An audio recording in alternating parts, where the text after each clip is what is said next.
kula wanaagsan daawadayaal halkani waa shabakada wararka ee Soomaali Barays ku soo dhawaada warbixintan gaarka waxyaabaha aynu diiradda ku saari doono waxa qayb ka xoga ka qarsoon heshiis cusub oo wada gaareen Farmaajo iyo General Xuud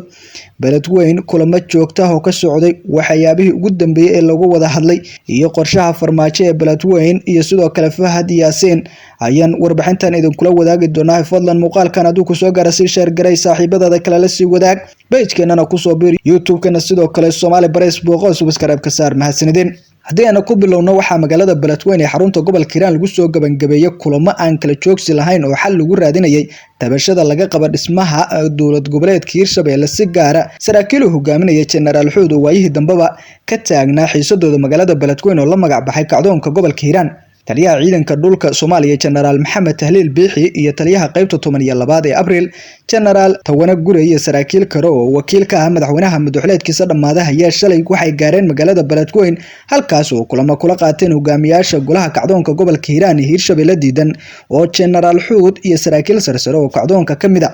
sida ay xaqiijiyeen ila wareedyo lagu kalsoon yahay wada hadalada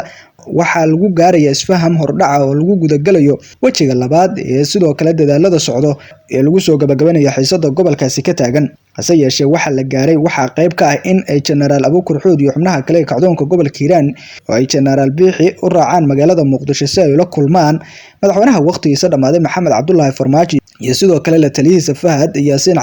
oo sanadkan u sharaxan kursiga sumadiisa ay tahay hob 86 oo deegaan doorashadiisa ay tahay magaalada Baladweyne General Xuud iyo saraakiisha kale ee la socota marka ay tagaan ayaana la filayaa in la dhameystiro heshiiska qabyada ah oo inta badanba ay ka wada hadleen mas'uuliyiinta horkacayay ee taliyaha ciidanka dhulka oo wakiilka ah madaxweyne Farmaajo dhanka kale taliyaha ciidanka dhulka Soomaaliyeed General Maxamed Tahliil Biixi ayaa kulan la qaatay madaxweyne ku-xigeenka Hiirshabelle Yuusuf Hagar Dabageed iyo saraakiisha ciidamada dowladda iyo kuwa maamulka gobolka Hiiraan Hiirshabelle sida ay ogaatay shabakada wararka ee Soomaali Barays filla Soomaaliya ayaa gadaal ka reexaysa wada hadalada lala furay General Xuud waxaana qorshahan loo soo wakiishay taliyaha ciidanka dhulka Soomaaliyeed General Maxamed Tahliil Biixi General Xuud iyo kooxdiisa ayaa sida aynu xogta ku helnay loo ballan qaaday taageero siyaasadeed iyo mid dhaqaale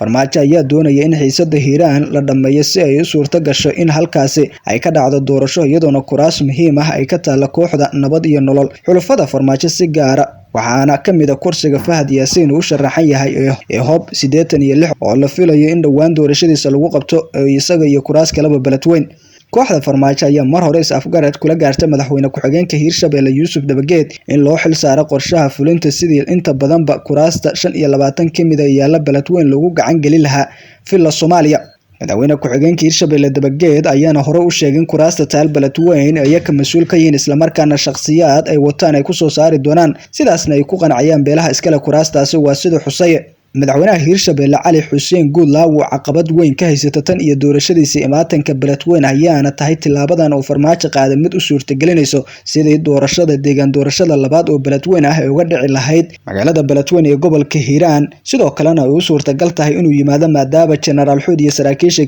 kale ee la magac baxay kacdoonka gobolka Hiiraan ay aqbaleen wada hadal ay la galayaan Hiirshabelle dhaqaalaha filla Soomaaliya u ballan qaadanahay ay Muqdisho dhawaan u doonaan taliyaha ciidanka dhulka General Maxamed Tahliil Biixi ayaa Farmaajo wakiil uga noqday heshiiska siyaasadeed ee xaaladda Baladweyne iyadoona saraakiisha ciidamada dowladda kol hore looga digay inay ku milmaan arrimaha siyaasadda oo ku yeeshaan xilligan dalka ka taagan balse taasi waa burtay heshiiska Farmaajo Fahad iyo sidoo kale General Xuud ayaana ibaanaya xilli doorashada dalka ay dhawaan la gudagali doono isla markaana maamulada badi ay bilaabi doonaan maalmaha soo socota doorashada filla Soomaaliya waxay wadaa dadaalkii ugu dambeeyay maadaama xukuumadda Rooblo ay kala dhaxayeen khilaaf xoogan sidii u hanan lahayd inta badanba kuraasta deegaan doorashadooda ay taalo Galmudug Hiirshabelle Koonfur Galbeed iyo qaar kamid ah Jubbaland waxaana tira dhowr jeer ra'iisul wasaaraha xukuumadda xilgaarsiinta Maxamed Xuseen Rooblo uu ka digay inuu Farmaajo curyaamiyo doorashada dalka 45 cisho ayaa horey shirkii golaha wada tashiga qaranka oo Farmaajo taageeray lagu qabtay in doorashada lagu soo gabangabeeyo beesha caalamka waxay saaraysaa hogaamiyaasha Soomaaliyeed cadaadis xoogan